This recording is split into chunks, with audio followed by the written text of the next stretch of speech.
put the lower third there, then we'll go to screen share. Sure. So Dazn, they're laying the smackdown on everyone's candy ass right now. They're tired. They're tired of all the stealing of money in boxing, and they're asking for a little bit of quality control. They're not gonna stand for no bullshit. They want Vergil Ortiz versus Jaron Ennis next.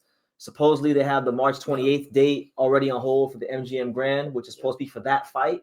And one thing I know about boxing is that only the best fights go to the MGM Grand. Wow. Because the site fee is high. Right. You don't just bring any little old fight to the MGM Grand. You know it's important. Because if you do, you lose money. Because I remember a couple years ago, I went to the Devin Haney Jojo Diaz fight, which is not an MGM Grand caliber fight. Yeah.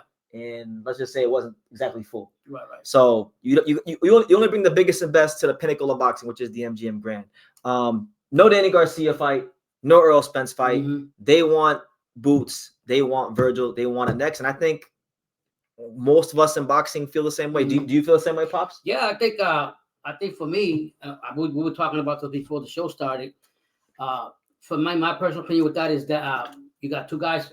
You got timing is everything. My son always tells me that. So make this fight right here. Make this fight. People wanted this fight, and I'll be honest with you. Turkey been shitting money all over, throwing money like his shit all over the place, giving it to everybody else, right? So why not pay whatever the fuck they want? Because that's the whole. To me, the whole issue is more money. It's the money issue. Well, he tried to last year. Last year around this time he tried that, but the reason the fight didn't happen was because there was Boots says there was a miscommunication with his team in Turkey, and really they wanted to fight Vergil. They were trying to fight Vergil at 147. Vergil can't fight at 147 because he almost died. Right. So that was the reasoning last year. So he actually did try last year. But listen, let's get into the screen share, Pop. So go on the screen share. Make sure y'all smash that like button. We're here, True School After Dark. Run it up. Sure. So first tweet on the screen. Dan Rayfield, reputable, respected boxing journalist. Shout out to him. He says, a guy had tweeted at Dan Rayfield yesterday. He said, "I'm gonna be disappointed if Ortiz fights Earl Spence instead of Jaron Ennis." To that, Dan Rayfield said, "Pops," he said, "that's not gonna happen.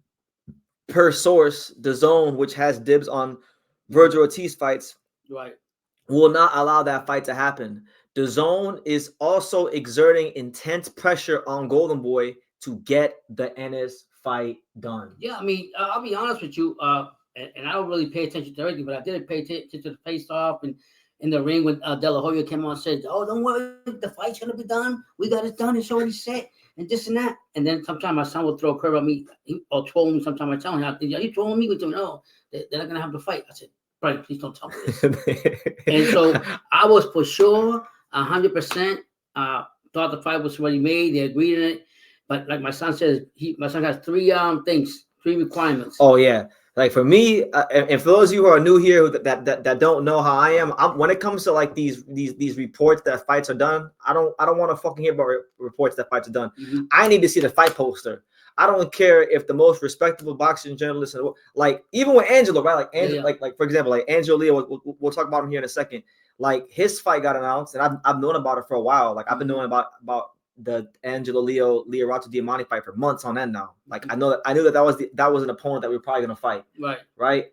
But even with that, like even with my own friend where I know all the ins and outs, I don't even believe the fight's looking to happen until I see the fight poster. The fight, the date, the time, venue, TV network, everything. all that. So if you don't see all that, it's all just hearsay. So and Brendan told me that, so don't believe it. Yeah. So I'm kind of shocked, to be honest. That being said, what I can say is this: if they already have that March 28th date on hold, and being someone that's been in Las Vegas, plenty of times, and knows how prestigious of a venue the MGM Grand is, it's not easy to get dates. Right. You know how many, like, forget boxing. You know how many, concerts and different types of events are trying to get dates at the MGM Grand. So if boxing can get a date at the MGM Grand, and Dazn is helping put up money to cover the site fee for the venue along with the promoter, they're gonna want to get the fight to get done. They're not like.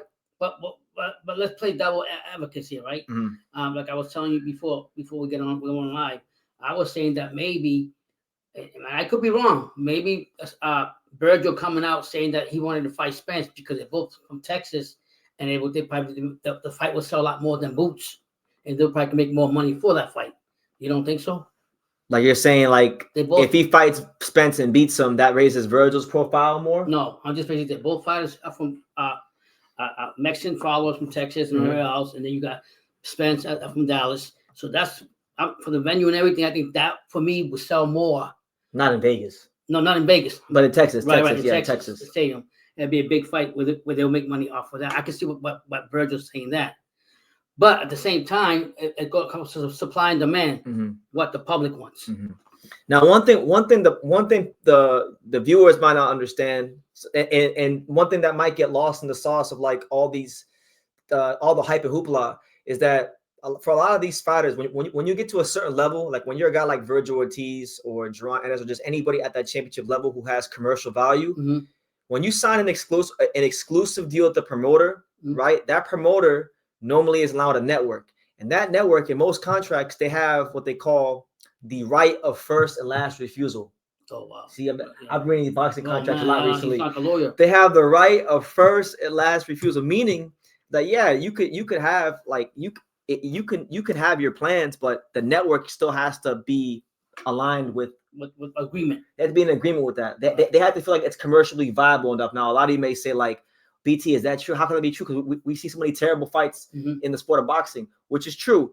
But when you have fighters that networks like Dazn invest a lot of money into, like Vergil Ortiz, they're going to want to return on their investment, and they're going to want to make fights that are commercially viable for the platform. So if they're already putting the March 28th date on hold, respect to Sebastian Fundora. I know he's a champion. He's a good fighter, but like Sebastian Fundora just fought Cordell Brooker at Mandalay Bay. Yeah.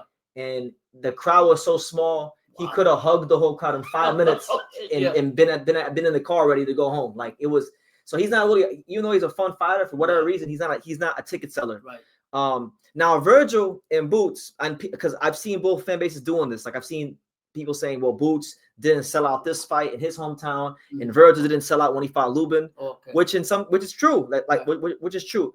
But everyone knows that these are two of the most dynamic fighters in boxing. So even though they might not sell out against cans that they're firing like Lima or whoever, when you put them together, you're gonna get a commercially viable fight. You understand? Yeah, and I'm gonna backtrack what I told you before. I know you said Turkey did this before. Forget about what happened last time. My thing is, Turkey's investing a lot of money anyways. Yeah, he's been in all this anyways. So I think the money's there. I just don't understand. Like my thought is, and the threw me a curve is, why would Vergil just come out of the clear blue sky and just say, "Oh, I want to fight Spence"? You understand? And Spence has been in hiding, God bless him, for 2 years. He hasn't fought nobody. All of a sudden, you see him at the boxing thing and all this other stuff. So why would he just come off track and just say that? Maybe De La Hoya said it to just throw so to speak, a nail to the coffin or something to see how the Boots camp is going to react.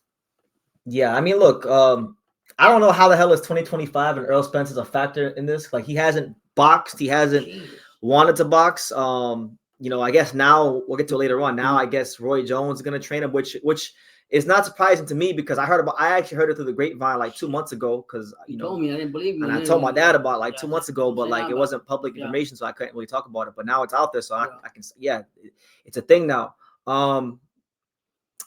Listen, I really like last year.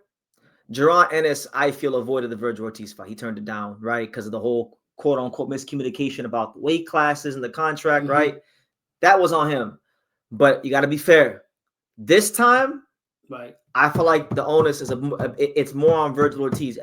I know I said that yesterday that they're both to blame, like both teams are doing some talking and posturing, which is true. But there's a little bit more posturing going on from Golden Boy. You're seeing De La Hoya say that basically Vergil has to be the A side of the fight, won't happen. Then you're seeing Rick Morrigan say they want $10 million to fight Boots, which I think is just that's just them trying to check what the market is, the temperature, right?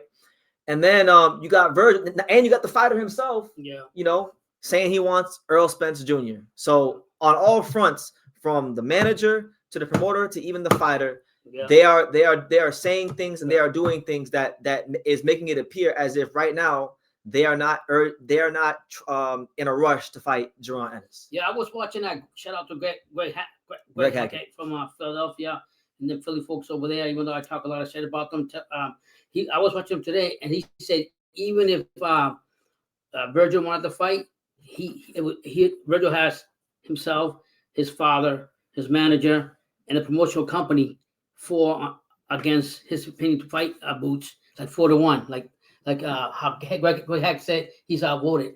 Even if he wants to fight, it's not going to happen because you got the manager, the promotional company. That's how it is. That's how it is with every team. Any fighter at that level who has a team, you have to everybody has to be on one accord. At least if you're anybody who's good. Yeah. The Crawfords, the Canelos, everybody has a team. So hold on, I want to address this.